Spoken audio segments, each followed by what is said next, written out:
हाँ, तो क्योंकि मैं साइंस की स्टूडेंट हूँ, बट ये सब चीज़ें बिल्कुल भौगोलिक वो है, तो मैं साधारण भाषा में जैसे मुझे समझ आया मैं वैसे समझाने का प्रयास कर रही हूँ। तो अगर मुझसे थोड़ी अगर कोई भूगोल शास्त्री देख रहे हो और थोड़ी कुछ फैक्ट्स में गलती हो गई हो तो कृपया मुझे क्षमा करें। मैं बस एक हाई लेवल समझाना चाह रही हूँ कि हमें इस चीज़ के बारे में जागरूकता होनी चाहिए और क्यों होनी चाहिए। अब इसके क्या प्रभाव होते हैं? तो इसके जो प्रभाव होते हैं वो ये होते हैं कि वहाँ क्योंकि विसंगति है तो वहाँ से गुजरते समय जैसे उपकरण काम नहीं करते, जो हमारे सैटेलाइट्स वगैरह हैं जैसे अभी रिसेंट में था वो इसमें मैंने शेयर नहीं किया है, बट रिसेंट में हमने सुना था कि स्पेसएक्स की इलॉन मस्क की स्पेसएक्स है, उनकी 49 सैटेलाइट्स थी उनमें से 40 गिर गई थी। क्यों? क्योंकि वो इस क्षेत्र से गुजर रही थी, यहाँ से हो रही थी और रेडिएशन क्योंकि यहाँ पे इतना ज़्यादा है और उन्होंने शायद कैलकुलेट ठीक से नहीं किया होगा, तो वो सिर्फ़ 9 सैटेलाइट रह गई थी 49 में से, सब गिर गई थी। ये होता है। दूसरी बात ये है हबल जो स्पेस टेलीस्कोप है, वो भी यहाँ से जब वो गुज़रता है तो वो जो जानकारी है वो यहाँ से नहीं ले पाता। और इसके अलावा विसंगति से गुज़रते समय हाँ, तो और भी बहुत चीज़ें मैंने इसमें और बताई हुई है। जी, श्वेता जी, सैटेलाइट पे तो भविष्यमालिका में भी लिखा है, और उसको जी, कोरिलेट हम करें तो भविष्यवाणियों में आपने बताया था, लिखा हुआ है कि सैटेलाइट काम करना कुछ समय के लिए बंद कर देंगे। बिल्कुल, बिल्कुल। तो यहाँ पे माना जाता है कि अक्टूबर 2012 में अंतर्राष्ट्रीय अंतरिक्ष स्टेशन से जुड़े स्पेसएक्स सियारा ड्रैगन अंतरिक्ष यान ने एक क्षणिक समस्या का अनुभव किया था क्योंकि वो विसंगति से गुज़र रहा था। मतलब कोई चीज़ आइडियल नहीं हो रही है वहाँ पे। तो ये तो हो गया सारा और नासा के भी काफ़ी वो उपकरण रहते हैं जो वहाँ पे काम नहीं करते। तो ये तो हम्म। हो गया उसका एक वैज्ञानिक पक्ष, ये हो रहा है और ये हमें पता है यहाँ पे। और उससे हमें और भी क्या-क्या चीज़ें देखने को मिली, वही जो क्षेत्र था जैसे हमने देखा था, विसंगति का जो क्षेत्र है वो यहाँ कहीं पे है। तो यहीं पे यहाँ से जो हमने अफ्रीका में देखा था कि अफ्रीका में मोरक्को में भूकंप आया था 8 सितंबर को, फिर लीबिया में बाढ़ आई थी। तो ये जो क्षेत्र है ये कहीं न कहीं यहाँ से क्योंकि ये फ़ील्ड ये इलेक्ट्रोमैग्नेटिक फ़ील्ड है वो वीक होता चला जा रहा है और उसी के यहाँ से जो विसंगति हो रही है उससे इफ़ेक्ट सब इसके जो आस-पास के जो क्षेत्र है वहाँ पे हो रहा है। जैसे वो डॉल्फिन्स की मृत्यु हो गई और भी बहुत कुछ हमें देखने मिला है। तो हालाँकि अफ्रीका वग़ैरह तो यहाँ पे है बट इसका इफ़ेक्ट मैं मानती हूँ कि कहीं न कहीं हुआ ज़रूर होगा विसंगति के कारण। हो सकता है मैं गलत हूँ बट हो सकता है कि ये सही हो क्योंकि ये बहुत पास-पास के ही इवेंट्स हैं। भूकंप, बाढ़ और डॉल्फिन्स की अभी जो मृत्यु। जंगल में आग लगी है वो भी आपने बताया था। जी, जंगल में आग का भी यही है, यही वाला रीज़न है। पूरा जो वो अमेरिका में वो वीडियो अगर दिखा दें या बाद में दिखा देगा। हाँ, तो ये तो हुई एक एक उसकी बात। अब जो दूसरी वैज्ञानिक जो चीज़ हो रही है, वो मैं बताना चाहूँगी जो है सौर ज्वालापिंड या सोलर फ्लेयर। भविष्यमालिका में बाय द वे इन चीज़ों के बारे में भी वर्णन आया है और इस चीज़ का तो सोलर फ्लेयर का तो महाभारत में भी आया है, जैसे आगे मैं बताऊँगी यहाँ पे। तो जैसे हमें ये दिख रहा है सोलर फ्लेयर, सोलर सन होता है, सूर्य। फ्लेयर मतलब वहाँ से कोई ज्वाला का पिंड निकल रहा है, जैसे ये फ़ोटो में हमें दिख रहा है।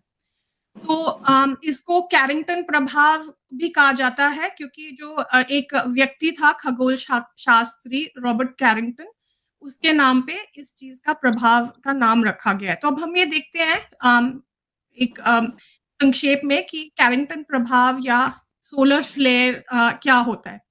तो सूर्य बाहरी अंतरिक्ष में बड़ी मात्रा में चुंबकीय प्लाज़्मा फेंकता रहता है।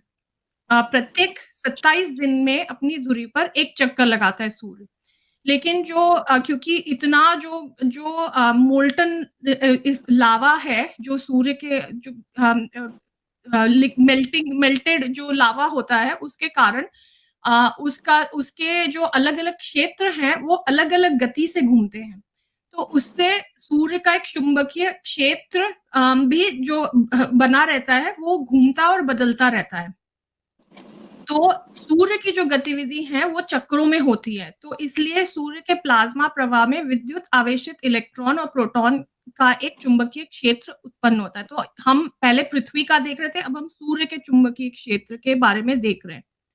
हर 11 साल में सूर्य का चुंबकीय क्षेत्र स्वयं को पुनर्गठित करता है, जिसके परिणाम स्वरूप उतार-चढ़ाव होते हैं, जिसे सौर अधिकतम और न्यूनतम भी कहा जाता है। इसको इंग्लिश में मैक्सिमा और मिनिमा कहते हैं। तो ये सारी चीज़ें आप लोग चाहें तो आप गूगल पे जाकर के देख सकते हैं, ये सब अवेलेबल है वहाँ पे।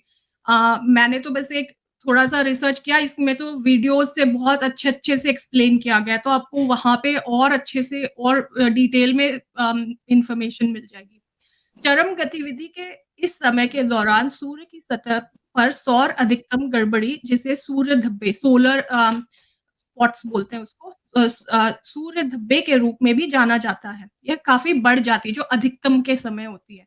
जो जैसे सूर्य की के चक्र होते हैं, वो हर 11 साल में अपने चुंबकीय क्षेत्र को वो पुनर्गठित करता है। तो यदि कोई ज्वाला पर्याप्त शक्तिशाली है, तो यह अक्सर सूर्य की सतह या जिसको कोरोना बोलते हैं, वो वाली बीमारी वाली नहीं, सूर्य को हमेशा से ये जो चीज़ के बारे में कोरोना कहा जाता है। इससे भारी मात्रा में प्लाज़्मा या आवेशित कणों का उत्सर्जन होता है, जिन्हें कोरोनल मास इजेक्शन या सीएमई इन शॉर्ट कहा जाता है। सोलर डायनामिक्स ऑब्जर्वेटरी के अनुसार 2022 में जब सूर्य में सौर ज्वाला फूटी थी, उससे अच्छा ये एक बहुत इंटरेस्टिंग बात है। 2022 में जब सौर ज्वाला फूटी थी और वो बहुत भारी ज्वाला थी, नुकसानदायक थी। उससे ठीक 9 दिन पहले पृथ्वी उसी स्थान में थी जहाँ से वह सौर ज्वाला गुज़री थी। तो सोचिए, यह आसानी से मानव इतिहास की सबसे बड़ी विनाशकारी आपदाओं में से एक हो सकती थी।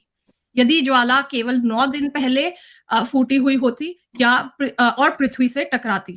तो पृथ्वी भी चक्कर काटती रहती है सूर्य के आस-पास, और पृथ्वी 9 दिन पहले वहाँ पे थी, हम 9 दिन से बच गए। मानवता को प्रभावित करने वाली इतनी बड़ी ब्रह्मांडीय घटना हमारे ठीक ऊपर घटित हो रही थी, लेकिन हम अधिकतर मानव इससे अनभिज्ञ रहे। उस समय हम बच गए, लेकिन इसका मतलब ये नहीं है कि हमें चिंता नहीं करनी चाहिए, क्योंकि भविष्यमालिका में भी इस चीज़ के बारे में आ रहा है और साइंटिस्ट भी यही कह रहे हैं। ये सब नासा वगैरह से के सोर्सेज़ से लिया गया है। निस्संदेह सूर्य लगातार इन कणों की सौर ऊर्जा छोड़ता रहता है। आमतौर पर पृथ्वी का चुंबकीय क्षेत्र हमें इन कणों से होने वाले विकिरण से बचाता है। जैसे हमने इसमें देखा था, यहाँ पे, ये बचा रहा है हमें।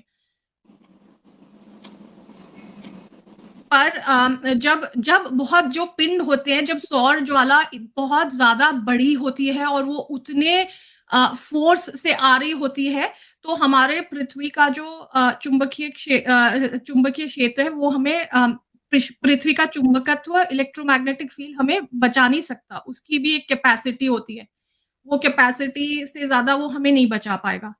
तो कहने का ये मतलब है, एक सौर तूफ़ान की शक्ति उस ऊर्जा के बराबर है जिससे हमारी पूरी मानव सभ्यता 10 लाख वर्षों में का उपभोग कर सकती है। मतलब इतनी इतनी एनर्जी होती है एक सौर तूफ़ान में।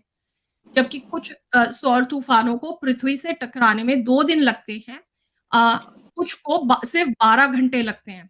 इतनी तेज़ी से आ रहे होते हैं वो। वैज्ञानिकों का मानना है कि सौर तूफ़ान सबसे विनाशकारी घटनाओं में से एक है जो घटित हो सकती है, क्योंकि पृथ्वी वस्तुतः सूर्य रूपी विशाल परमाणु बम के चारों ओर घूम रही है, अगर हम सोचें तो।